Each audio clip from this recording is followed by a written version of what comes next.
This government meeting is brought to you by Eastworks and our local cable subscribers.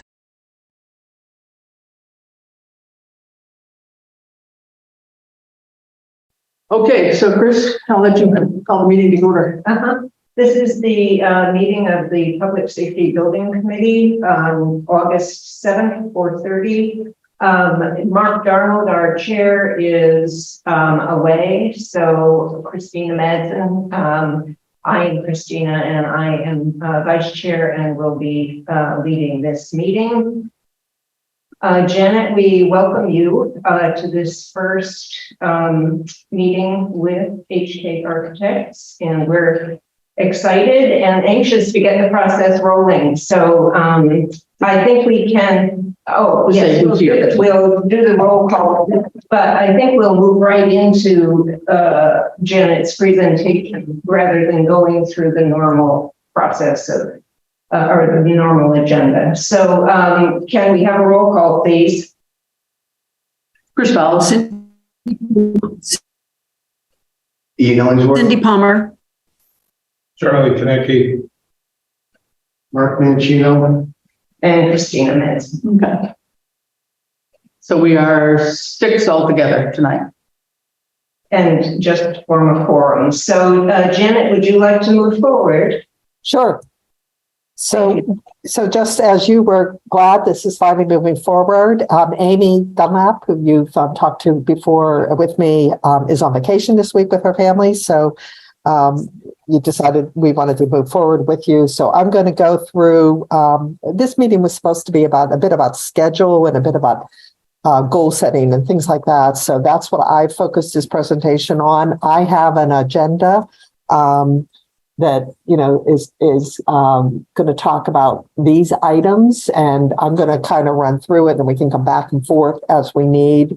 I want to do a little, we cut the visioning, our formal visioning session, but I do want to talk to you and have you do some responsive things to goal setting, because it's really all about your goals for the project, not my goals for the project. And I want to make sure that we cover those. Good to talk to you about process, the actual physical work of the initial part of the work to get to a design that we can get a cost.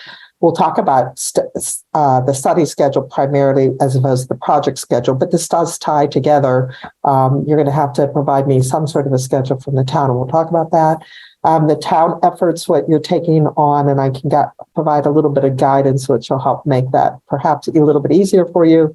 And then community outreach. I did see your agenda as well, and you had a plan for public engagement in here as well. So we'll talk about that. So stop me anytime. This is supposed to be interactive rather than a presentation so much. So this is an opportunity, I think, for you guys to talk to me a bit about establishing your goals for the project. I mean, we read your RFP, we presented to you, we talked to you guys, but you know, when we start a project, we really want to hear what you see for this project, you know, your goals for the project, what your objectives are, what you consider key success factors. I mean, those are really critical for us. We know how to do a study. We know how to build a project, you know, and get it to a conclusion. But sometimes those kind of comments really are eye-opening for us, and really wonderful comments, because it helps us remain focused on the overall objective for the town. We want to talk to you about how it impacts your community. We know that there should be better response times because there will be a better workspace and all those kind of items that support the police and fire departments. There is a cost to the individual community members when you build this project, so that's an impact. There's always good and bad impacts for the project. And then how will it impact the professional staff? It will definitely be a healthier work environment and better operations areas for them to do the work. And then about the public process of engagement, you need your community support. And, you know, not only will they come out and speak in public meetings and at town meeting, but they'll also be in the privacy of the voting booth, potentially when they have to approve any a change to their tax base. And we want to make sure from the beginning that you're prepared for all of that. Everything we do for you on this project is you building up your knowledge base for the details of the project. So when community members talk to you wherever they're in the supermarket or a school event or a civic event, and they ask you a question, we want you to be prepared. So we always work to make sure that you're prepared for that, because it is, and I'm sure you've done it on other projects, people want to know what you're doing on some level. We also don't want people to get to the voting booth and say, I've never heard of this project, which I can't tell you how many times I've heard that from my clients. So let me ask you those questions, and please just identify until I get to know you. I'm having a little hard time, as you described who you are, sitting in front of people. I know who Cindy is because I can see her face, but the rest of you are all one big group of people. So I'd love for you to comment about goals and objectives and success factors. Does anybody want to jump in and offer some thoughts on that one? Chief, I think you should. I usually make this a thing where you write, and you have to write things to me. And I do them in person where you write and I gather the information and talk about them. But these could be anything. I want to make this the simplest building that we can afford. I want to make this the best building that is going to last for 50 years. I want to make this an architectural gem. I want to make this the best operations building for the police and fire, because we really want to support their efforts going forward. Whatever that is for you, it could be different. It could for some people, it's always the same thing. It's the bottom line. But other people say, we don't want to make the bottom line so defining that the building of the project gets lost in that shuffle. We really do want to plan for 20 years. We program, by the way, when we talk about programming, we program out 20 years as a standard measure. So when we do the programming and I hear that, well, we have a volunteer right now for the fire department, or one professional staff, or this many professional staff, but we see it changing, and we see it changing in this time frame. And or we're going to bring in a group of people to do something. We know that policing changes regularly, the mandate that you're called to do, the social work that you're called to do, or how a fire department operates as far as meeting some other outstanding expectation for the officers. So that's the kind of things that people talk about during visioning. So please, we can come back to this if you feel you want to come back. But Cindy, I see you take off your. I took off mute. Yeah. I'm going to start just off the top of my head. I'm here as a representative of the seniors in town. Mm-hmm. Yet I see that our town serves far more than seniors. So I would like to have a public safety building that meets the criteria of our two major public safety sectors, which are police and fire, and that passes at town meeting. I want to see a successful embracing of this whole project at town meeting. Okay. That's great. Something we'll be talking about how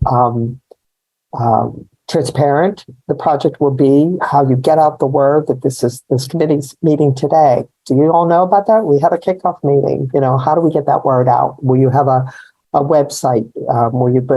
Is there a way to get the word out to people right away and along the way? So what we're going to be doing in looking at your programming from before and looking at the sites, you want people to know about them right away. We're moving towards this site where we define the program, and this is what it is. And the more people know, the better, because you're going to have people that are going to support this project irregardless. They understand the need, and there are people that, no matter if they support the project, generally they will not support it because it increase their taxes.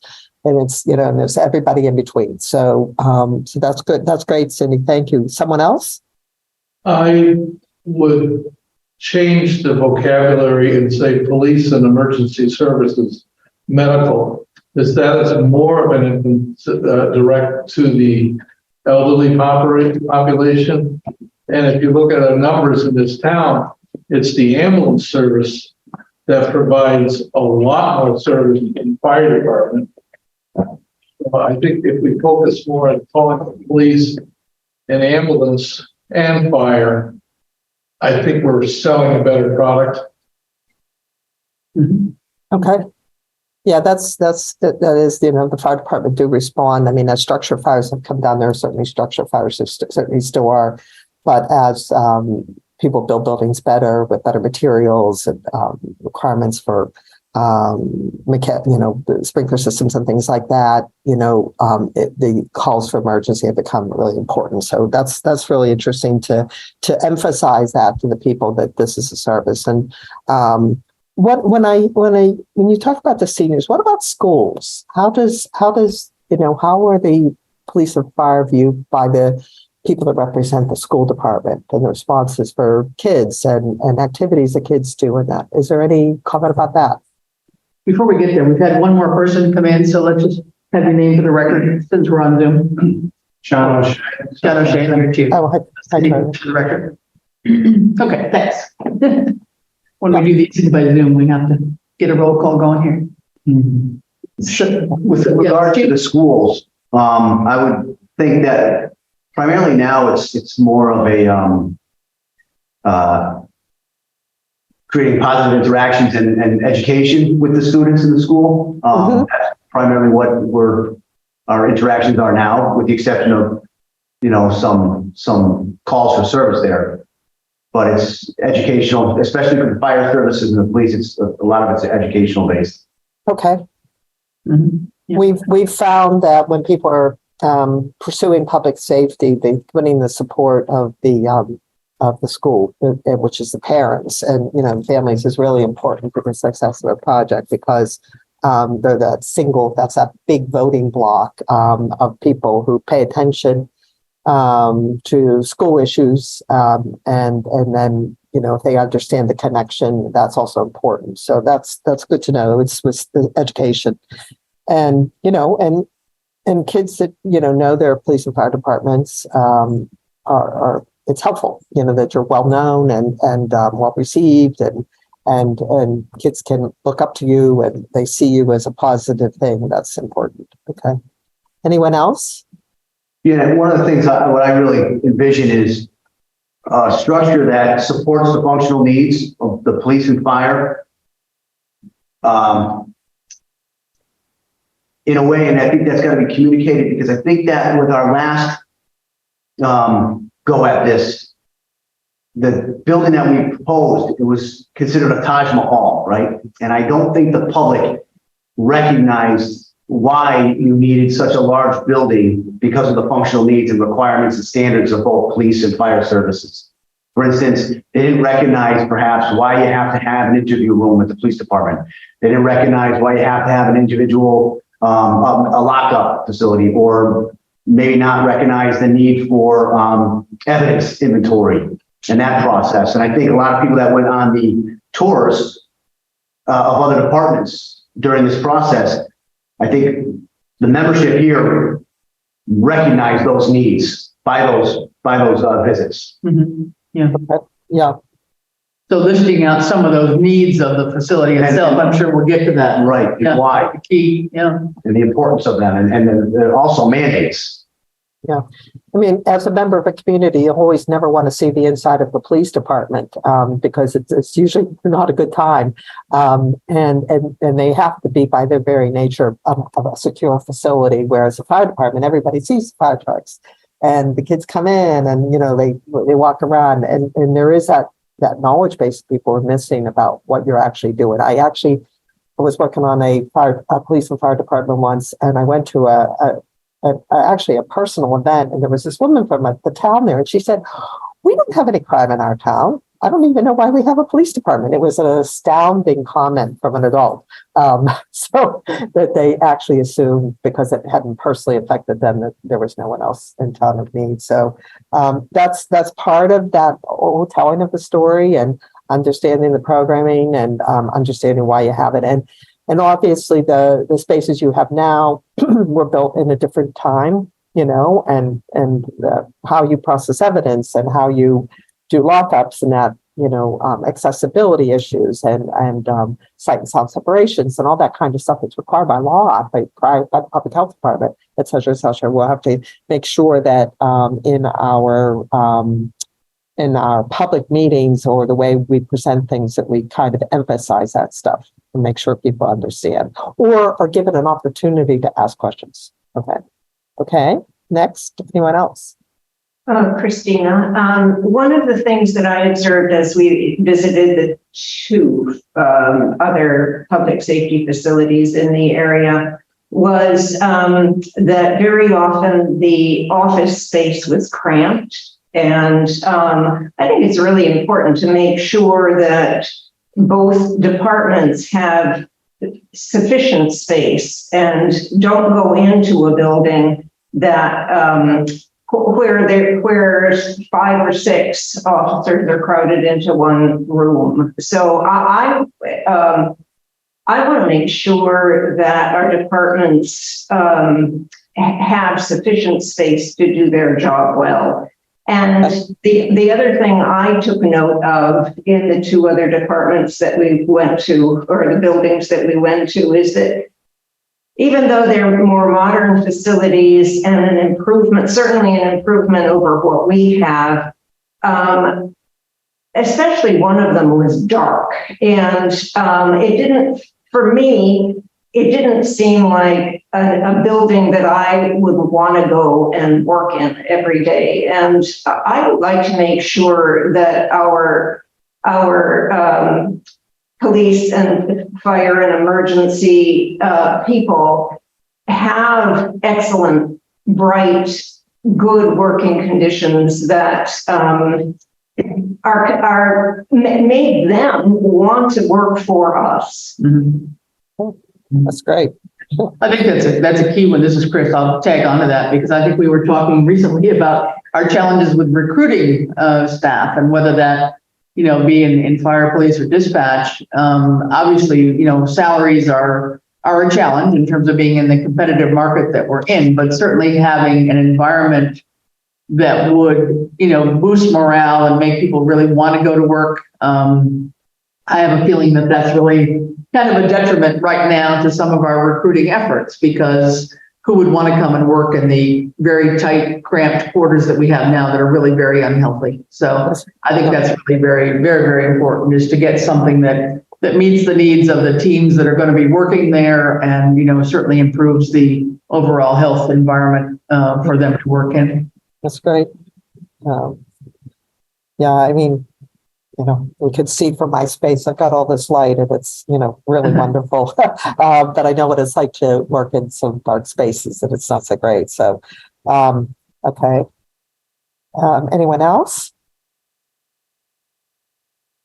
And we can always come back to this, as you're thinking about us talking about tonight. You can tack on things at the end. When I do these sessions, we always have this open conversation thing. So if you think of something else when I'm talking, and yes. This is just a question. You were throwing out examples of things we could ask for, and one of them was program out, and then you sort of left a blank. How many numbers of years? So here's my question.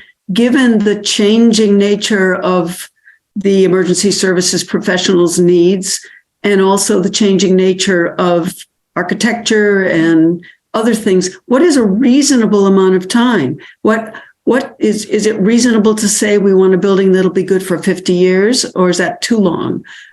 We program for 20. 20? 20, yep. That's our standard. That's, acceptable. And, and it does a little bit of forward thinking, especially if you're changing from a volunteer to a full-time, or if you're changing from a police chief to assistant chief and you're changing the structure. Some of it is bigger, like if the fire department is suddenly, really revamping how they're doing it, then, they have implications for living space because they also live there. If the police department is changing their administrative roles, that only may mean another office or two or more locker space. So it really depends on the two. As far as the buildings go, if you take care of a building, it'll last quite a while. And so like buildings are not self-sufficient. You build a building, you don't walk away from it. You have to maintain it. You have to make sure that you do your whatever. So many people build a building and then forget that, things have to be taken care of. Mechanical equipment has also 20 years of a typical lifespan. So, within 20 years, you're going to be making an investment in the building by the mechanical system. Sometimes it's just replacing a unit. Sometimes it's much more substantial. If you go sustainable and you would decide to do ground source heat pumps, they've asked for 50 years, the infrastructure of those. So they do have a 50-year lifespan. So it really depends, but 20 years for programming. And then if you take care of a building and you planned on enough space for that building, as long as you maintain it, we can see it lasting quite a while. But brick buildings need to be maintained. So do wood buildings. So do, hardy board buildings. So do metal buildings, metal sided buildings. They all need maintenance. They have joints that need to be maintained. They have seal, and just like your own homes, your windows are going to stay sealed forever. You have to maintain them. You have to take good care of the mechanical systems. You have to have yearly services, and you have to, when our engineers come in and talk to you about that, that's important. Some towns aren't prepared for modern systems, but you need them. Some buildings you have in town probably don't have ventilation. Well, it's required by law now. So you can't pick and choose what you do. So we'll work with you to keep all of that in mind of what you do. And since we don't know what this building's going to look like yet, we don't know what that means to you. But I know people say 50 years, 100 years, it's impossible. If you take care of the building, it'll last. It'll last those 50 years. If you don't take care of it, it could last 10 years. I did actually a project where we were redesigning the project less than 20 years after it was built. They didn't program in enough space. They had to do some things, it was something that they needed to do. But that was, at the time, that was what it supported. The other things that we can think about is for this building is that, and we'll be talking about cost later in this presentation, but if you know that you can only afford so much and you know that you're going to need to add something more later, we can design the project to take an addition easier if we know about it now. Okay. So a couple of our projects, they knew that they were going to have a full-time fire staff in the future. Well, we planned and we built a lot of unbuilt space for them. And one building we built, it could take additions easily. It's how you frame the walls, how you build stairs, where you locate the elevators, things like that. So there's a little bit of pre-planning you can do. So as we're doing the programming and we do some little initial looks at numbers, you might say to me, holy moly, we can't afford this. And everything we need now, what can we do and what can we plan for? So that's another thing to keep in mind as you're going through this process. I think that picture right in the middle, on the middle right, that has a third floor. And there's only maybe 2 spaces that are finished up on that floor. The rest of it is open for future expansion. They couldn't afford to build it out now, but they wanted to build it. So they built the elevator up to the 3rd floor. They built the stairs up to the 3rd floor. We didn't do any plumbing. We did risers that came up. Everything's capped, but they planned on it. They knew that they would eventually need to, but they didn't have the money to do that. So again, forward thinking on their part, forward thinking on your part will allow that to happen. So, any other questions? One of the big unknowns, this is Christina again. I think one of our big unknowns is what the town is willing to afford. And Christina, could you start again? I didn't hear the beginning of that. Go ahead. One of our unknowns is what the town voters will be willing to afford. Yes. We know that $11 million was too much 8 years ago, but I think all of us are stumped by the figure that we can put before the residents and get this passed. And I know that's part of the community building, building support for the project. But as a committee, I don't think we have an idea of a budget at this point of what parameters we're trying to work within. Yeah. Okay. Personally, and I think I would rather work from the bottom up and say these are, and I guess we'll get to that, but these are the must-haves from, the fire and police perspective. These are what have to exist as part of our design. There's, they have to be there. Here's another list of would be nice to have if we can afford it or something like that. But I don't see us jumping into cost right now. I see us talking about what is it that we need to make the situation a whole lot better and functional, as we started to say. Because, we've got to build the budget a different way. There's going to be an envelope. There's going to be a maximum. But I think we've got to get the basics, down first to understand that this is going to be costly no matter what we do. It doesn't need the extra bell and whistle. Just the basic is going to cost us a good chunk of money, and townspeople have to be ready to do that. And I think we've got some level of support for that, and it's going to require a whole lot more public education as we go along to make that case and do more outreach to the community. Come visit, do whatever. We've talked about a variety of things in the past, but. So anyway, I just want to caution us that we need to really chomp down on the needs of the fire and police department, and that then builds kind of our budget, I guess, in my mind.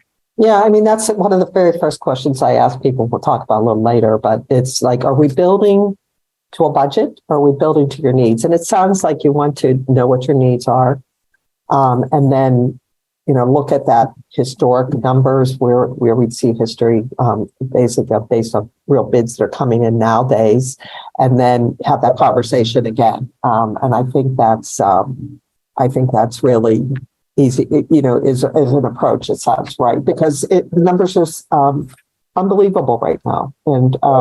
And I think people get really shook by them right off the bat if we focus too much on the numbers before you have a chance to decide what you actually need. So, but it's good to know. I know that the sticker shock for myself, I've been doing this for 40-some years, and the sticker shock still is shocking to me, what it's costing to build projects right now.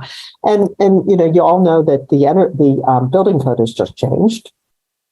And so that's even making it not harder, but a bit more costly, because the envelopes, the emphasis in years past has been more on the mechanical systems and getting them to be more sustainable and whatever. And they've run up against, you could only do so much without the envelope improvement. So we've always been very focused on the envelope with the mechanical systems together, and really making very tight envelopes that really support the systems. But the energy code is not going to force communities to make some harder decisions. So that's coming. It just started on July 1st. So we don't know how that impacts your project, but your project will be built under the newest building code, which is different. So let's go on, and then we can come back. I just want to make sure. So we talked a little bit about space needs assessment. So this is, the basic thing on any build project is to do this programming, and we'll be sending out a questionnaire to the police and fire, and you can tell me if it should go through, the committee first, but I think as long as you get a copy, and then as long as I have who it's going to go to in the police and fire department. So I'm going to send that question. Now, you've already done some programming, but this is a new opportunity, and the years have passed, and this is an opportunity for you to, and our questionnaires are probably different than other people's questionnaires. So, and we'll send that out, and, you can rely on some of the information you already have in hand, of course, but, that's really an important thing to get out there right away, and then we'll have our on-site meeting where we'll investigate the buildings and do our field observations and interviews with the police and fire department personnel. And I don't know who's assigned, hopefully the chiefs will be there, but we also always suggest that there's more than one person with the chief, and if the chief wants someone to be there, that's fine too. But there's always needs to be that backup person. So, if someone's not able to be there or something, somebody is well versed in what's going to be needed. And then we'll analyze all that information. We'll create our summaries for you. And then we'll present that summary, and you'll have to accept that, essentially as a committee, and say, okay, that represents what we want, and that's what we need. And it'll be, these two diagrams on the right. It'll be as simple as that. It'll have each room. It'll have the size, how many of those rooms, and then it'll have the gross square footages. And so that's the space needs assessment. Now, Amy and I have looked at our schedule before she left, and we have a couple dates in mind for that. So it'll be really the police and fire chiefs and anybody else who wants on the committee. A lot of people say, oh, I want to come to that meeting. And they're like halfway through the meeting, they're out there because they're talking about the details of the room. But we are proposing August 23rd, August 29th, or August 31st for that meeting. So we'll talk about schedule, but those are the dates we're looking at right now that we can both get there. And then in the next step after that is to be looking at the evaluation of the 3 sites. Now, I know that there were 4 sites originally, but one site we understand is being captured or taken over, whatever, by the senior center. We don't want to step on those toes. So I know that we had a proposal to do 3 sites. And if you wanted us to look at that 4 site, that was an added cost. And we don't know where you stand on that right now. But we're going to be looking, I think we explained in our letters about the research is going to have to be done to confirm things, and then they'll do their screenings, and they'll do opportunities and constraints reviews, like what do you have here and how we can do it. We'll put that into a matrix so that you can actually compare them equally, and so that when you're presenting to your community, you're going to say, we didn't just jump into site A or site B. We really looked at it. We did hard comparison, and it'll have some sort of a comparison chart that you'll be able to have data. And I'll help. And with the committee, I'll send out what I think are topics, or I think are topics for that matrix, and then you can comment, and we assign values. I don't know if this one I can actually blow this up a little bit. But this was, there were multiple sites, and we had location, accessibility, site features, environmental, site development, and availability as our categories. And then we assigned them a value up, and they added up to 100. And so we ranked them that way. And then we had a comment section. So the community will be able to read and say, okay, I understand why they went with X site. It makes sense now that I see the logic to it. So that is a process that we'll be doing, that our engineers will be highly involved in that, more than us, sort of thing. Then we'll be doing the conceptual design phase. We'll do test fits, for site organization and plan. We'll do elevations design when we're out there. The first time we'll be taking pictures of buildings in town and context for the buildings.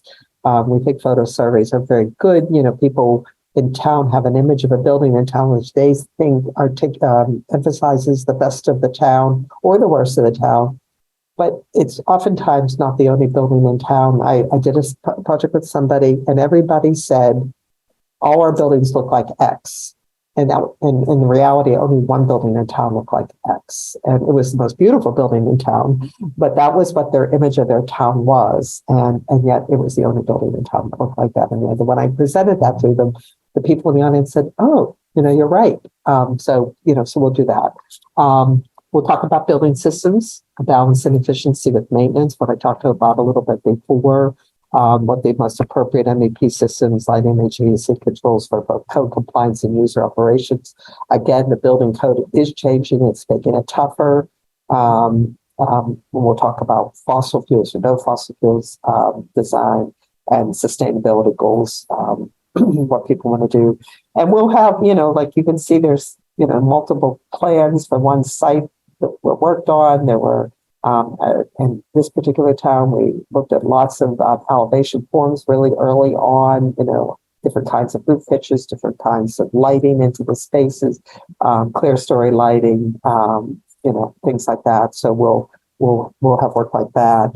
And here's that question about the estimated total project cost. We've already talked a little bit about, you don't have any expectations today, but there will be, as you develop this total project cost, we can't forget that there's cost of construction, which is the hard construction cost, and that's the cost of building the project from an engineering point of view, of the required requirements for the building code to have testing done, moving the departments, purchasing the site perhaps, et cetera, and those two, it varies from town to town and project to project, but it could be 70-30 is not an unusual number. Something is 75-25. So 70% hard costs, 30% soft costs. People have to understand what that means in town. That, just because they heard that a project costs $5 million in another town, that might have cost them $5 million to construct the project, but it didn't cost them $5 million to build the project completely. So they have to understand the difference, and we'll work with you early on to make sure that's very clear. We'll use historical cost data early on. What's the last project we built? How much did it cost a square foot? We'll talk to our professional cost estimator what they are seeing today. We'll prevent what we call scope creep.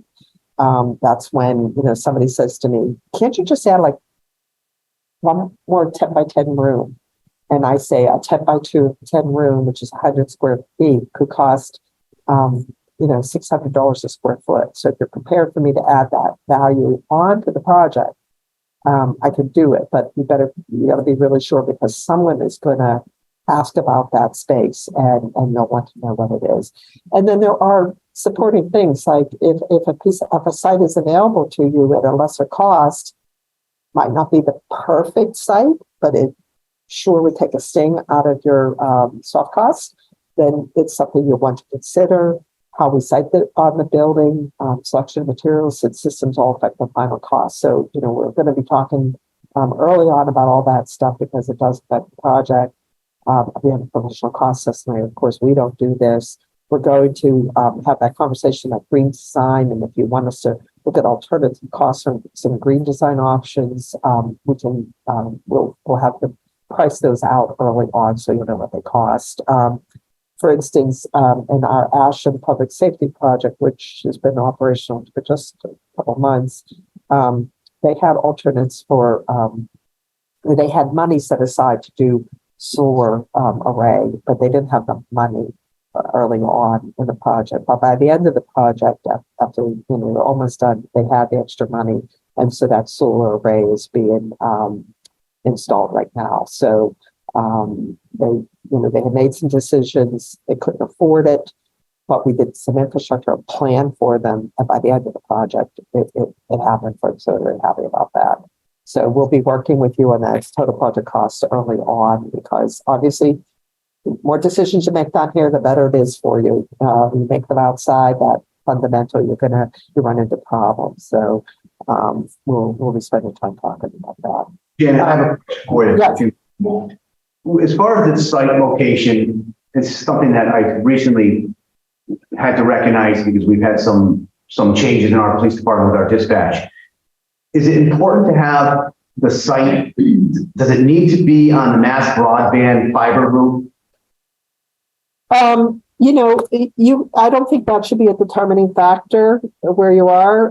It'd be obviously the more infrastructure that's already there, the easier to get to. But, I don't think that should be a decider. I mean, we can talk to your, I assume you guys have your own people that you already use, that we can talk to, like a Cybercom or somebody like that, or whatever. We can always talk to them, like, where is the infrastructure in the town right now? What would it take to bring the infrastructure to that site? Would we need repeaters? What kind of towers we need? We talk about that. We'll talk with the U-Joy program about that.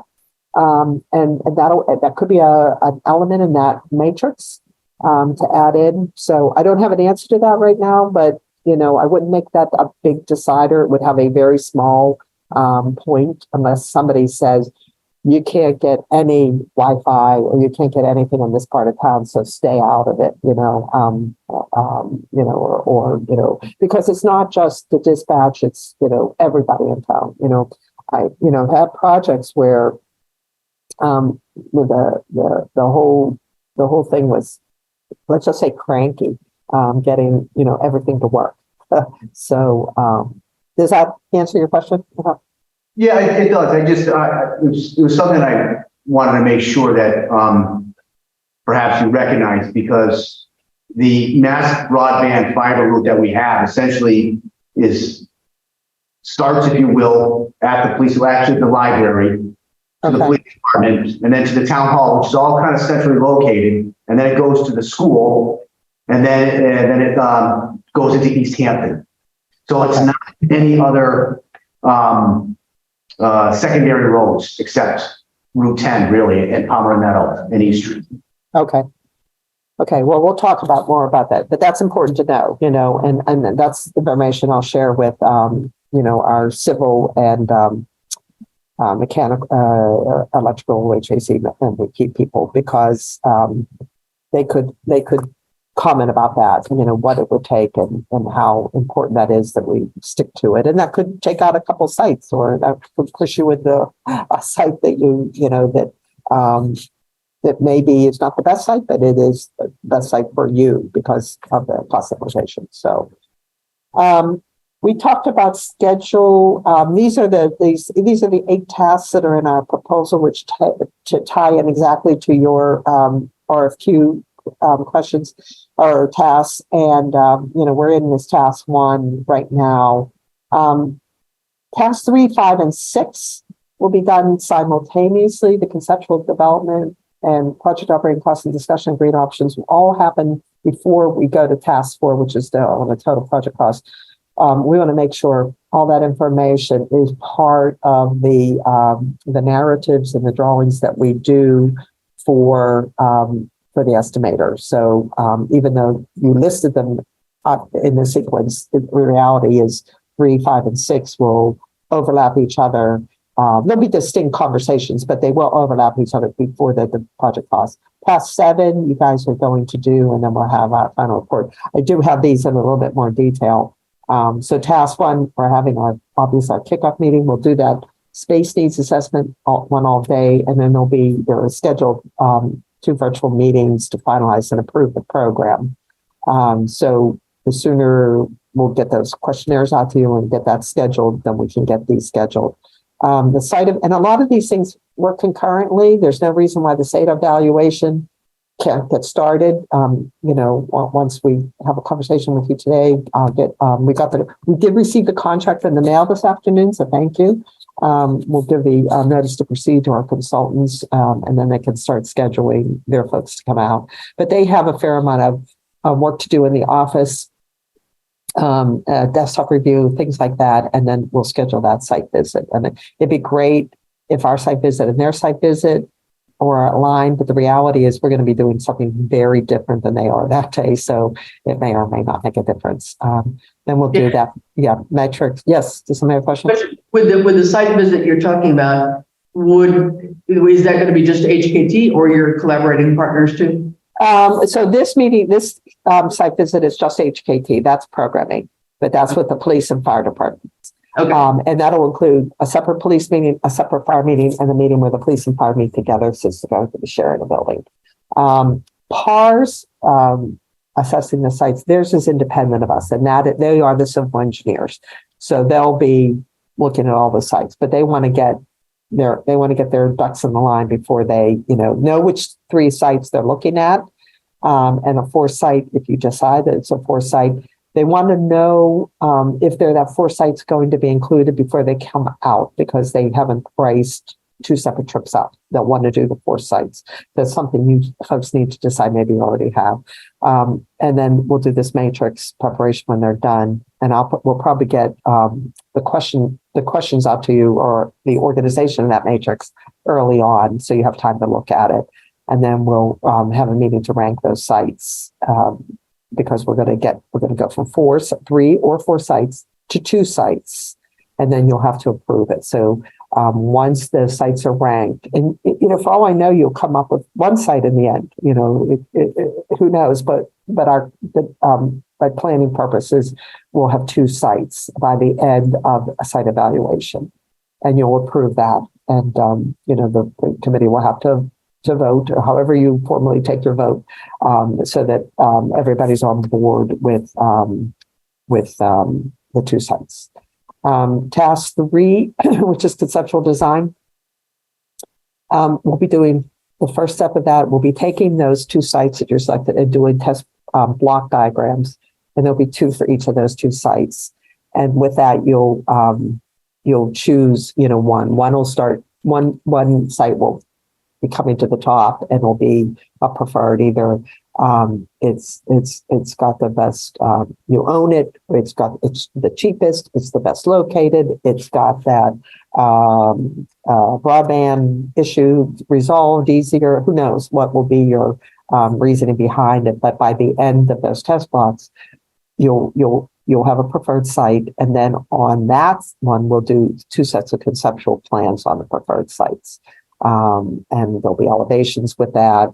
So you'll know what, conceptually what it's going to look like, whether it's, we'll have talked about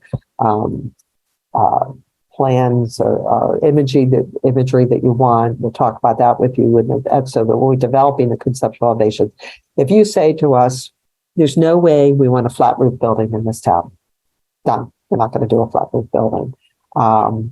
If you say, it has to be a masonry building with a pitched roof, then that's what we're going to show you, because it's your building in the end. It's not. If we sense there's an opportunity to save money, to provide everything you want in some other thing, we're certainly going to show that to you. We're not shy about telling you what we think, that's for sure. But we know it. Actually, I was working on a project, and when we started it, we were going to have a masonry base, and we we're going to have another material up above that was less expensive. By the end of the conceptual design phase, the numbers had so changed out there, it was cheaper to build masonry. And so the building was all masonry in the end. But that was just because at that time, materials were so hard to get. It was during the pandemic. And they, in the end, it was cheaper for them to get masonry products. So it, easier to get and cheaper. So, that could enter in. We're still having supply chain issues with materials. And then we'll have that meeting to present those final plans and elevations. PAR will be doing the preliminary site plan work on that. And then we'll also, in that phase, we'll be helping you develop communication tools. And we had planned on facilitating an in-person public meeting at that point to report on the progress. So that task 3 is it has a lot more working pieces. It's not the most important. Every phase is important, but it is the one where you're going to actually see plans develop, elevations develop. You're going to be making choices on sites and things like that. So when we get to this next grouping, task 6 and 5 are concurrent with task 3. That's options for green design and the operating costs. So GGD will meet to discuss systems and green design options, and PAR will also be considering design features and green design features in the site design. GGD, based on that conversation, will prepare narratives for proposed systems, and they'll give us a rough estimate of the annual cost. They don't own, full board thing, because they don't, in a study, you don't know enough information to give you an actual annual cost, but they will be able to tell you from their experience and from some other projects, what it will be, and we're presenting those. Once we have those, you'll have the plan, you'll have the elevations concept, you'll have whatever you're going to do for green design and whatever mechanical systems that, you want. And then we'll do task 4, which is the total project cost. And that'll be a detailed cost estimate based on the final prepared conceptual designs that will include those alternative costs for green design. And we'll present the construction costs and the total project costs at that time, and the preliminary project schedule. We'll be talking about schedule along this. Obviously, the longer you delay getting this project out the bid, the more it's going to cost. So at some point, we'll talk to you about the project schedule, because the estimator will estimate this project based on what you tell me you're going to bid the project. So when you figure you have your money in hand, or can get the money in hand, when you're going to go to your different town meetings, potentially to get additional funds, whatever. And if you tell him it's going to be bid in, just say it's going to be bid in September of 2024, he'll estimate the project about 9 months into 2025, or 9 months after the September 24, into 9 months, and that'll be out somewhere 6 months into 2025. That's the midpoint of construction, and that's what his estimate will be based on. And then if we don't know that exact numbers, he'll still try to develop a number like that, but then he'll give us escalation costs, what he's seeing. And escalation has been all over the world in the last couple of years, and hasn't dropped as much as we hoped. Standard escalation is about 3.5, 3.4, 3.6, but it's been as high as 10 in the last year or two. So we hope that we're hoping to see some stabilization. Right now, what we're finding is we can't find contractors out there want to do the work, actually do the work. So that's been a bit scary lately. I had a project not our project, but a client had another project going out to bid. He got no electrical bidders, zero. And it's in your part of the country, Western Mass. So no electrical bidders. That's a problem. So we don't know what that means yet. And then task 7 is by town of Southampton. That's comparing it to other towns. And I've got a slide to talk about that. And then we'll do the final report. We'll do a draft. We'll have an opportunity to read that draft, edit that draft, and then we'll create a final report. We'll prepare for top meeting with you. We need you to get us a list of the milestone dates in order to develop a detailed schedule. So if you tell us that you have to have whatever you need for Springtown meeting, you have to have it to the finance committee or whatever on the warrant by a certain date, and you want to have meetings with this committee, and this committee in January, February, whatever it is, then we can back our schedule into that to make that work for you. And then we'll be preparing for town meeting. So,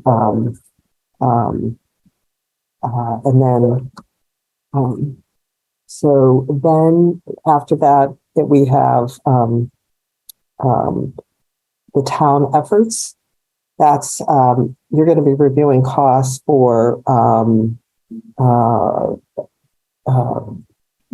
other towns, and when you're doing that due diligence, you need to know from them what was the date of the bid. Did they escalate that bid, and then escalate that bid to $25 so we can help you get the percentages into that? You can need to consider the size of the building and the end users. Was it police? Was it fire? Was it public safety? How big are their departments? You need to be able to do some comparison. What were their site development costs, which vary from site to site? Were they building on a hill that they had a blast, or what, an absolutely flat piece of land? Makes a very big difference for the cost for development. We want to separate that hard and soft construction projects because so many people only know the bid number, and the bid number is something that doesn't include those soft costs usually, but it's the town that the folks in town, they actually vote on the total project cost for the project, but they only remember the hard number, so you need to do that. And then we'll include that in our final report, and then community engagement. And then the community outreach, again, we talked about it. Building support takes time. Who's going to champion this project? Who's going to support the project? Who's not? You need to get out and get that community engagement as fast as possible. Very transparent to them so they know what's happening. And then, help get, how does your town best learn about community projects? That's really important to understand. And then make sure that, the public, support, that you reach them. How do you identify the key groups? How do you get public input, and how does it get reflected back to you, and how do you respond to it?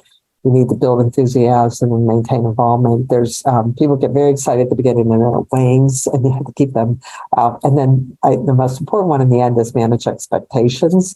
What's going to happen and how it's going to be done, because like you said already, it's really hard to know what people are going to support. But you have to give them information and make sure they're prepared for it. So that's my presentation. I do want to go back because it's an awful lot of information. I know you must have questions, but I don't know where you want to start. So I'll go back to this and ask you what you want to ask about that, if anything. Anything?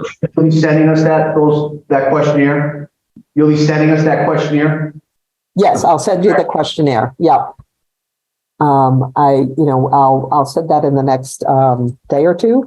I'll put it, I'll put it together and get it out to you. It's about 8 pages, but you'll see that it's pretty easy to fill out. And I always say to people, if you have something already and you want to staple it to it, or in this case, scan it and send it, I'm perfectly happy to take anything you got. If you've done reports for the town about offices or staffing or needs, and you want to include that, I'll take that. I'll take anything you got. Because what this does for me and Amy is this helps, we read these carefully before we come out. And so when we're coming out to the questionnaire, we're not cold. We are cold to the project, and it's the first time we'll be meeting and talking about it. But we already know a little bit about you, and that's really important. We don't want to know nothing about the departments when we come out. So I'll get that. I'll put that together and send the next day or two. Okay. When will you need that back by in order to do the next step? Yeah. So then we scheduled the meetings. I talked about the actual day out there, this on-site meeting, and I mentioned August 23rd, 29th, and 31st. So the chiefs will have to pick that day. So today's the 7th, and so the first of those 3 days is in 2 weeks. And so that's a reasonable amount of time. Usually, if we send it too far in advance, they get lost in the shuffle. So we usually give people 10 days to 2 weeks to fill them out.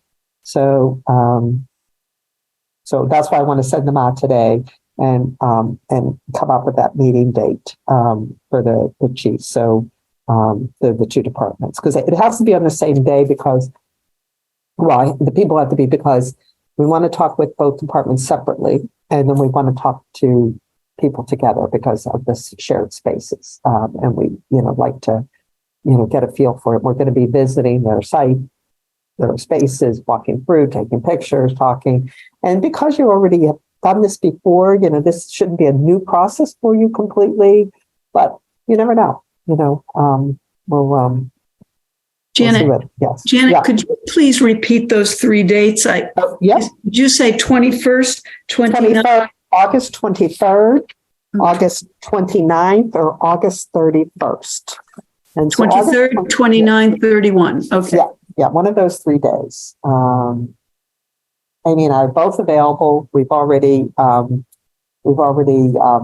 compared our schedules to make sure overlap, and we're hoping one of those 3 days is available to both departments. But we'll send out the questionnaire in support of that right away, and then we'll get going. We'll also give notice to proceed to PAR and GGD. Their work isn't started yet, but the PAR, so they can start planning on when they need to come out.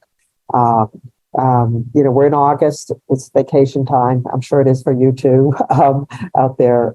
So a lot of people are. We're getting, just like Amy hasn't been away all summer. This is when she's away on her long trip across down south. Whatever, we'll get that. So if you get those dates, any other questions about the space needs? This is an easy, this is just me asking lots of questions and you answering the questions, and then we'll put it all together. But same with the site evaluation. Do you know if you're going to do 3 or 4 sites now? Have you made that decision? I don't know if we know. I don't think we know. Without Ed here, I don't think we would want to speak on that. I don't know any updated details. So I guess, I don't know which site was the favorite of the senior center. But it was one of the same sites. So our engineers said, well, if they're really going to use that for the senior center, we don't want to trample on the senior center's progress here. They said, do you know that more than anyone? It's one of the two Clark Street ones. I just can't remember which number it was. Okay, so just let us know that. And if you want them before they come out, and I'll put this in an email, follow-up email. Just make that decision so that when they're out there, they need to look at 4 sites. They'll do that 4 sites on that day. And if it's only the 3, then that's fine too. So we split it into 2 pieces for you. And then the rest of it, what the other thing we'll start working on is the matrix. We won't really completely develop it. We'll start giving comments, and then you guys, can start thinking about things that are important to you.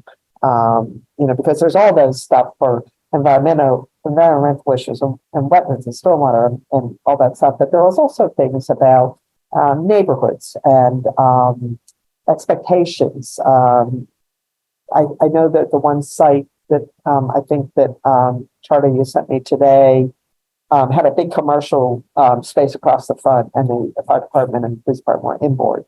And so if that commercial development is critical to the development of the town or some master planning that you're doing, things like that we might not know about or understand the implications of, that would be important for that to be a part of the conversation. So we'll get that going. And then conceptual design, this is a little bit off, but we do want you to start thinking about buildings in town that you want us to look at, or tell us, don't ever build a building like that, or like I always tell people that, and people ask me all the time, is it cheaper to build a flat roof building or a pitch roof building? In these buildings, it's cheaper to build a flat roof building. And then people instantly go, this is New England, they shouldn't have flat roof buildings. But so it's something that, people want to talk about. It's a big point of conversation in towns. And so start thinking about that, because it might make a difference to your budget, but it also will not be pursued if people feel that it's really not the way to go. Don't even bother with the concepts. And this town here, they wanted us to consider flat roof buildings, and in the end, they did not go with the flat roof building. But early on, they wanted us to do it, which is why it appeared in the early design sketches for it. So, and then they chose not to. The same with building systems. We'll want to talk to whoever it is that really is concerned about that. It's the same with sustainability goals, what you really want to do.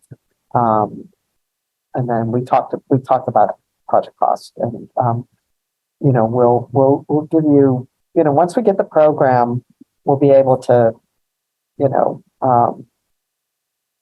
you an idea of where it is, and I think from a contractor's point of view, I know that is Mark, are you there? Is Mark there? Is Mark a contractor? Is that true? I thought somebody on the committee was in the contracting world. I can understand what you're saying, Janet, sorry. Yeah. So, it's helpful. The commercial buildings are, we've had contractors on committees that have really understanding about the commercial publicly bid projects, which are very different than private buildings, which is another thing the community has to get used to, public bid. We'll talk about that. So. Right. Yeah. No, Ed, our town administrator is not here today, and he's the recruitment person. So okay. He's more knowledgeable about that than any of us. Okay. Yeah. It's an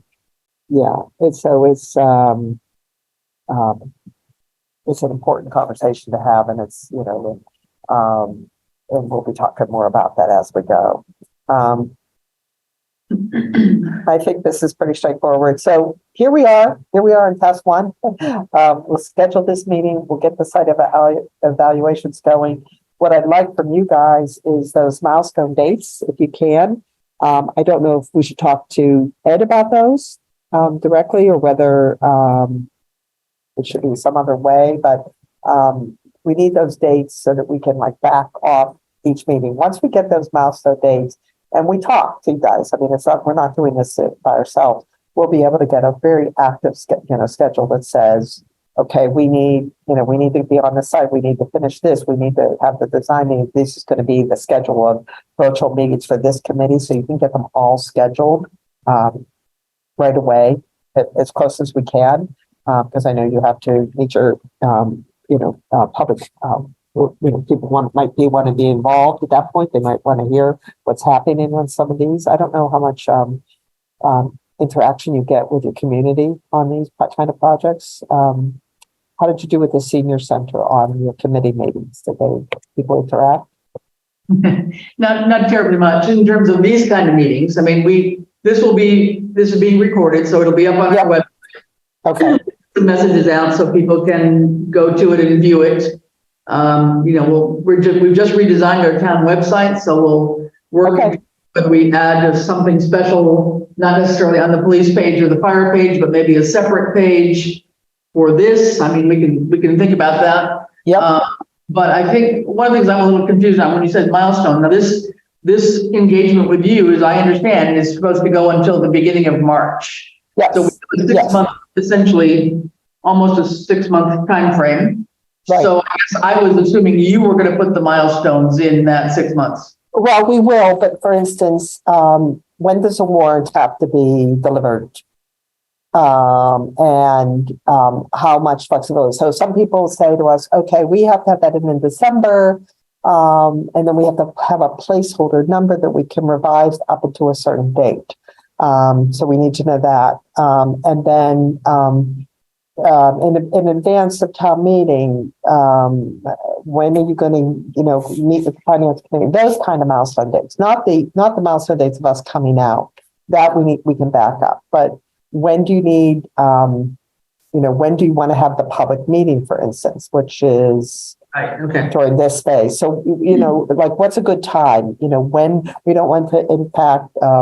Well, obviously we'll miss back to school days, but what other events are happening in town, and we need to get this one scheduled so that we, those kind of milestone dates. But we'll get to a schedule as long as we know. If we propose something that's going to last into January, you say, oh my goodness, we have to have this done. And, it takes, by the way, 3 weeks to do task 4, which is the estimate.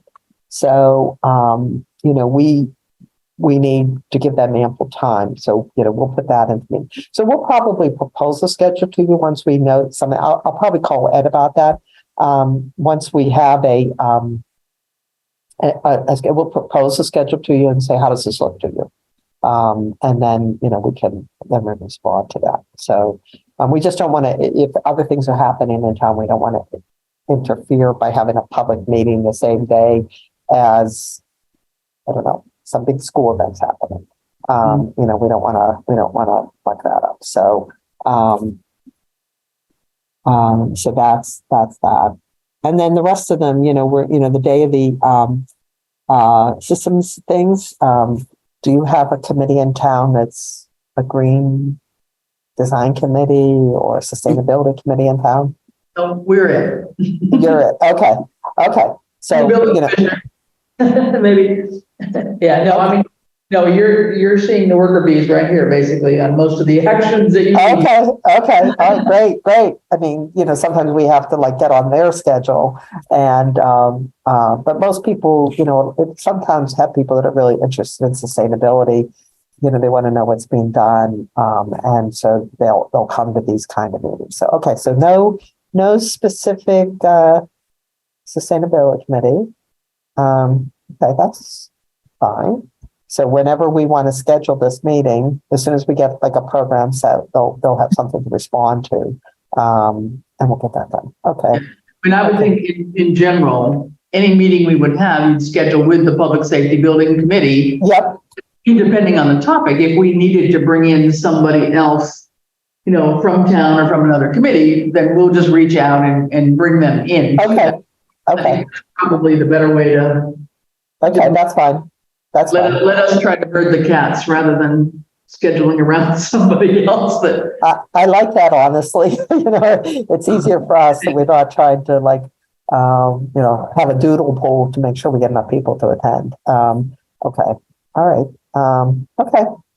And I think the public meeting, I just want to be sure the public meeting, not the town meeting, Right. the town meeting, but the public meeting was going to be in person or virtual? In person. Okay. In person. Yep, Okay, so in that's person. part of what we need to figure out, what would be a realistic time frame, given, we'll be approaching winter at some point in time. We have, Right. meetings in our school, Right. usually during the winter time when we have our annual town meetings, et cetera. Yeah, I mean, we might want to really have that meeting before, we do the estimate, if you want. I mean, it can happen anytime, because if the committee says, this is what we're going with, and we need to inform the community. But if you want interaction from that community, people, you want to do, then we might want to know a little bit before that. So it's something you can think about. But it is scheduled to happen during task 3. It could happen at another time, certainly.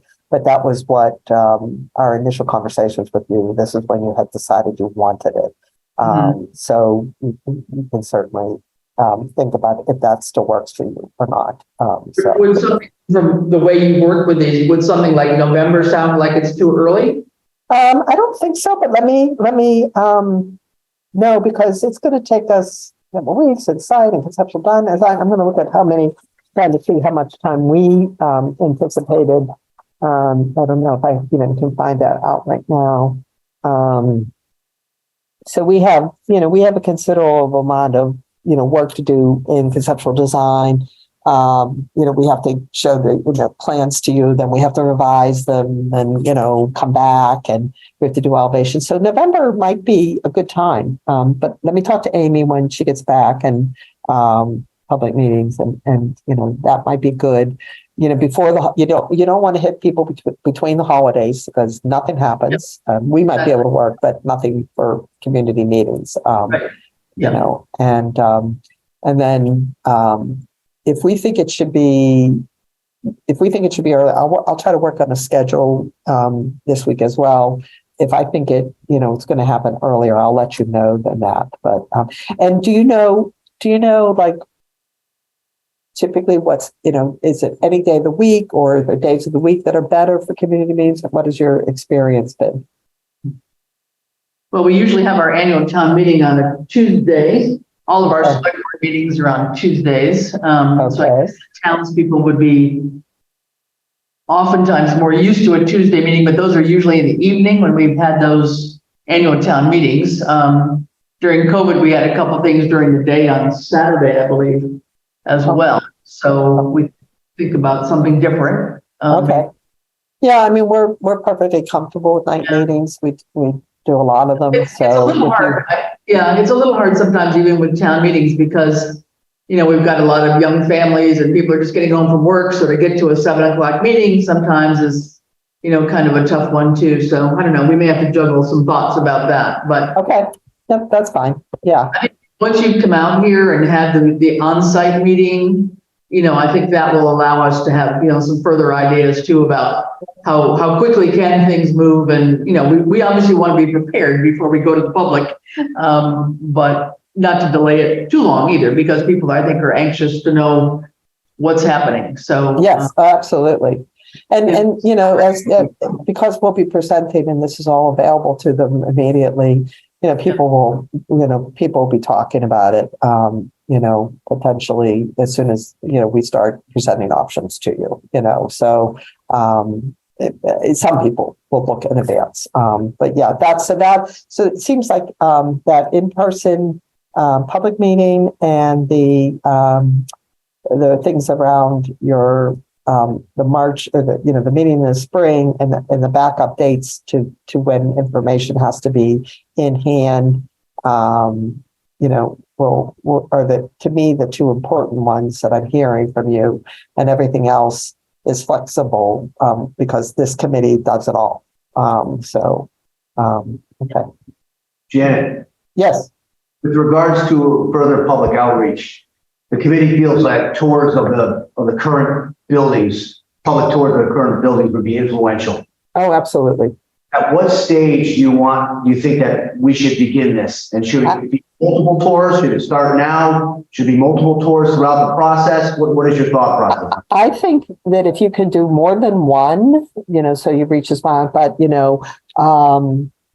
I think soon as this information gets out there about the programming, which is the first stage, I think you want to have people already have in mind how tiny the spaces you have or how inefficient they are.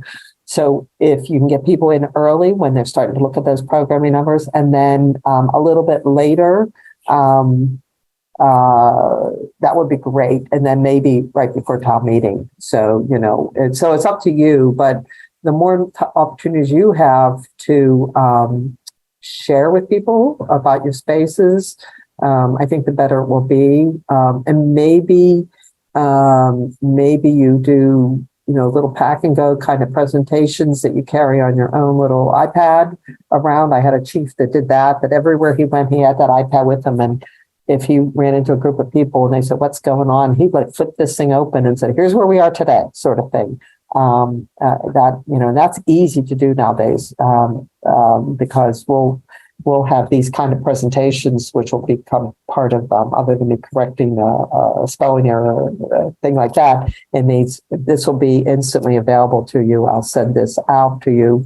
It can go on the website, and we'll have we'll have minutes of the meeting so that people can read them and follow along as we go. So the more that you can do, I don't want to make it an everyday occurrence, but sometime early in September or something, when we're doing programming, and then while we're doing conceptual design, maybe around the public meeting, might be a good thing, because now they'll have that beforehand, and then what's the possibility, and they'll say, oh yeah, I was in that space, and God, they couldn't fit any of their trucks, or they didn't have any room for evidence, and I can see why they built this evidence room, or they made this space big enough for trucks. And then of course you don't want to. The biggest challenge sometimes when you're doing these is fatigue from the community. Something starts, and then town meeting happens much later, and it gets lost in the shuffle. So you want to keep it. Some communities, if they have a local newspaper that people respond to, or maybe on your website that people write little short versions of a particular subject. They might talk about responding to emergencies, or X, Y, and Z, and then it keeps it in the public's mind. So you should think about that. If anybody has a bent towards writing short stories and getting into your local news paper, or however you get information out in your community, and always keep it. You want to keep it in front of people at a certain point. Right now, there will be plenty to put in front of people. It's a sort of later, when some decisions have been made. How do you keep it from people losing interest in the project? So, what else? Anything else? If you think of anything, you can write me. I can get out of this presentation now, but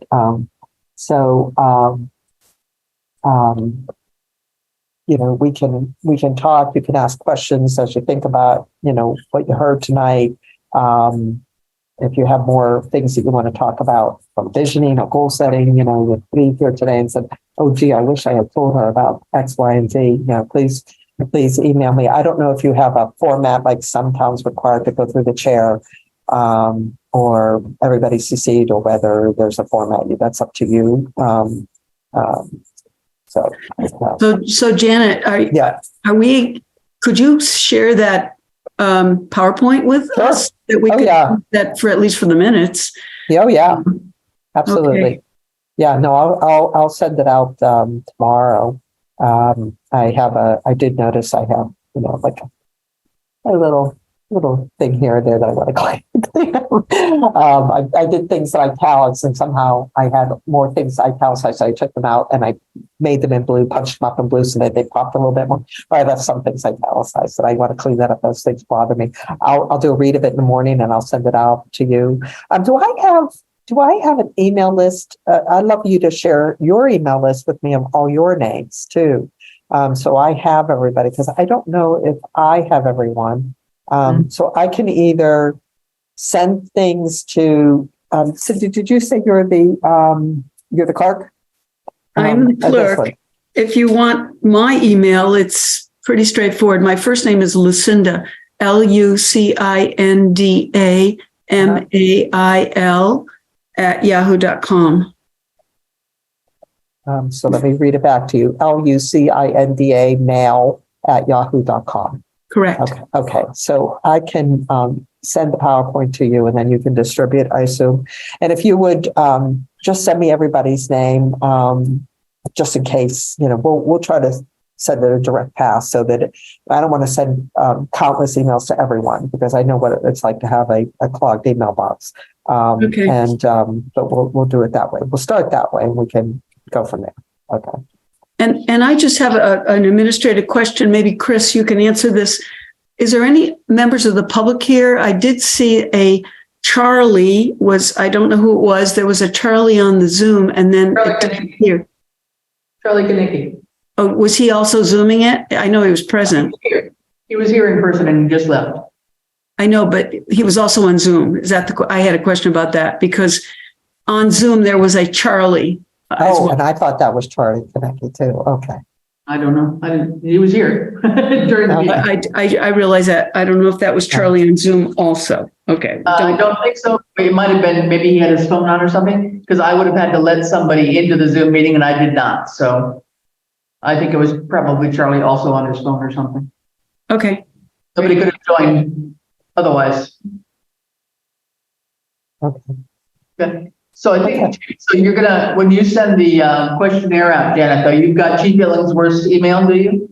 No, that would be nice to know where I'm sending it. So that's why I'd asked if I could have everybody's email. And do you guys have mine and Amy's email addresses? We do, yeah. Okay, so you can just, somebody, maybe Cindy, you can send that to me or the chiefs can send it to me, and I'll send the questionnaire. I'll send it to Cindy so she has it as a document that's part of the administrative role, but I'll send it directly to the chiefs so that, and I'll send it as a PDF, and I usually send it, I think, as a Word document, because some people like to do it by hand and scan it and send it to me, and other people will actually type in, and I don't care how I get it. I just want it, I'll take it any way I can get it. So, and so I'll try to get those out, like I said, in the next day or two, and I'll send them directly to the chiefs with a CC to Cindy. So she'll have the record document. And if anybody else wants to see it, this can be widely shared, so you know what I'm asking in it. So yeah, I think as a committee, personally, I think the committee should see the questionnaire. Okay. The chiefs are responsible for filling it out, but I think we need to be in the know. Oh yeah. Oh, absolutely. That's why I say it will always be there. But oftentimes when the departments are doing them, they might have some questions intermittent. So I want to have my email. So I'll send that and everybody will have it. So sometimes there are some questions that involve, other people, weighing in on it anyhow, particularly around things like public spaces that are included. A lot of our public safety facilities have a public space. And so that's a conversation that as a committee you need to make and decide it. And most do, but not all. So sometimes have more than enough public spaces and they don't want anything to do with it. And others, it's an absolutely huge selling point for a town is to have a public space. We need it for training for the departments, but it also may be something that I know you have meeting space in town hall, but is it overbooked? Where the building will be located is it in a part of the town that doesn't have, easy access to a public space, sort of thing, and would it be a big benefit? We built them, and people have Cub Scout meetings, and they have, other meetings. We did one in Charlestown, Massachusetts, for the Boston Police Department. They had weddings and communion parties, and you name it. They allowed the people to use it in the community because they wanted people to feel comfortable coming into the police station. So they would let it open. It was open like from morning till 11 o'clock at night. If the police department wants to use it, the community could. So not a wild party, I don't think, but subdued events. But anyhow, I'll make sure everybody gets a question. Okay. Anything else? Okay, so I think this is a good start. And and again, that visioning session for me is really an important thing. And as the schedule is kind of boring, it's important, but the visioning is really important to me. And again, anything you guys want to add with that at any point is really helpful. We actually go back to our visioning sessions with our clients during the design and make sure that those concerns have been met. That they've talked about, and we take them quite seriously. So, okay, great. All right, everyone. Nice to see everyone, and looking forward to coming out to Southampton and getting onto the sites and interacting again. It's up to the departments, but as many of you want to come to those visioning, programming sessions, we don't care who's there, but we won't be asking you questions. We'll be asking the police and the fire department questions because it's their opportunity to get their program correct. Okay. All right. Okay. Anything else before I sign off? Okay. Thank you, Matt. I'll let you sign off. Thank you. Okay. Take care. Good night. Thanks. Good night. All right. So for us, if we want to adjourn, we just need a motion and roll call vote because it's Zoom. We need a roll call vote to adjourn if you want to do that, or whatever else you want to do. Well, but let's see, there was just something that crossed my mind that I thought we should address before we, next meeting. Yeah. We should plan on Next meeting. Yeah, good point. And perhaps, yes, here was the question I was going to ask.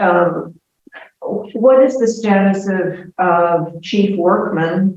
He hasn't attended since he retired, but he's been appointed. Well, we told him he was still on the committee during the interim chief's period because we didn't give that duty to the new interim chief. So I think last time it was a question where I think Mark didn't have the chief's personal email. I think he had the town email to the fire chief or something, but I assume he has it now. I don't know it myself. I'll check in with Mark just to be sure that he has Chief Workman's personal email because he should be, part of this because we're not expecting the interim chief to join in right now over the next 60 days or whatever. Anyway. But we have to make sure that Chief Workman is willing to meet with. Right, for the needs assessment. Someone's going to have to complete the needs assessment. Yeah. Right. Yeah. So we need to make sure he's on board. Or he and the interim chief together, maybe. Right.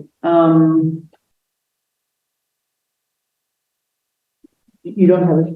You don't. I wonder if Judy might. Let me check around and see. But I would have thought Mark would have gotten it by now. I would have thought because I think that was the issue last time. I'll double check. Judy, Ed's assistant may have it. Check with her if you want to see. We can print it for us. I gave her his phone number. Yeah. Okay. Well, I think I have a phone number too. I can try to call too. We'll get it. But I think just in terms of timing, I mean, the date she's suggesting, the 23rd, 29, and 31 to come out. 29 is a Tuesday, which is our select board meeting. So that's a crazy day on Ed and my end, but doesn't mean anything. That's in the evening for us anyway. 30th sounds best for me. 31. I think she said finally, isn't it? 31. Yeah, Versus the Thursday. I think, Cindy, what do you have? 29 and 31? 23, 29, 31. 31. Yeah, 23, 29, 31. 31 is best for me.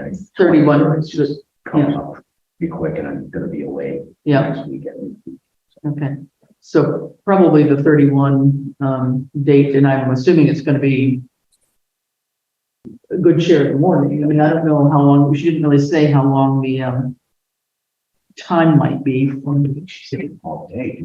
Well, she did at one point, but I guess I don't know that. Maybe. I said on the actual. I thought it said all day. Yeah, okay. I don't remember, but a good share of the day for sure. So, I assume, going in and touring the fire department and dispatch and police department as separate things, and then having some place to sit down and talk about what they've seen, I guess. Probably. So, yeah, and I think any of us that could be there would be great. I mean, just to hear what they're thinking too. It'd be a little bit of a surprise. But she did say her focus would be with the. Yeah, police and fire. yeah. No, I think we just No here questions to listen in. Yeah, no, I mean, all the answers have got to be from police and fire for sure. No doubt about it. That's fine. So with that in mind, would we want to have a meeting when? I don't know, Well, before that or? oh, I think so. It would be my hope that more people would attend. Well, the only one who wasn't here, I guess, was Chief Workman. And Mark, that's it. And Mark, Mark, when Mark needs to be. Yeah, I think Mark is But here. it seems to me as though to just kind of go over, review what this meeting was and try to, Maybe So- also, if we did that on the 28th, right? That's that's a possible. Monday. Monday, then the committee can also see what we provided them with our. Oh, that's good. So shall we plan on that? August, what is the date again? The 28th is a Monday. Monday, okay. Yeah, that's good. Is everybody good with that? Martin? I gotta be open to me. Are we gonna be having trouble getting quorums going? Hopefully not. Well, let me report on historical commission. Oh, yeah, I know you guys. We no longer have a quorum. The historical commission now has 3 members. So until we can get new members, at least one new member, we cannot even vote on an assignment. So that place will remain vacant on this committee until the historical commission becomes a functioning commission. No. So we had a quorum today. Yeah. We'll have to have this, 6 people. And it seems as though, I mean, if we're all available, and Charlie is generally here. Charlie's been coming in, and as long as Mark can be here. Can you join us on Zoom? I mean, if you you- think or not, this, the 28th. I mean, From the top of Mount Washington. you might be a little tough. Yeah, and what we would do, I mean, like with Cindy, I mean, so we're sort of remoting in basically. So we would just, give a link to somebody who couldn't be here. Right. So I mean, so don't be in person, but yeah, I think I'm talking about Washington, it would be a little bit problematic for sure. But so hopefully we can do that. But I think the 28th sounds reasonable to do that, so we can see, the kinds of information that you all provided. Well, hopefully the chief, former chief will be here. So- Yeah. We'll track him down. Figure it out. I'm in terms of the next meeting, the 28th, what I got from Janet today was how critical this visioning is.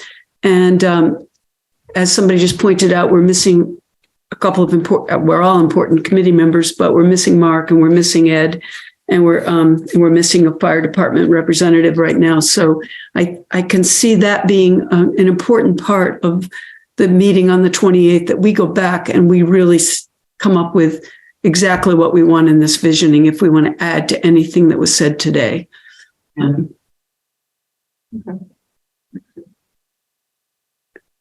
All right, so shall we adjourn? I'll make a motion to adjourn. Okay, second? Second. All right. Oh, We need a roll call vote. Christie, I'm sorry. Fowles eye. Jones with I. O'Shea, aye. Margarino, aye. That's right. Palmer, aye. Okay, All right. we are adjourned at 6:07. This government meeting is brought to you by Eastworks and our local cable subscribers.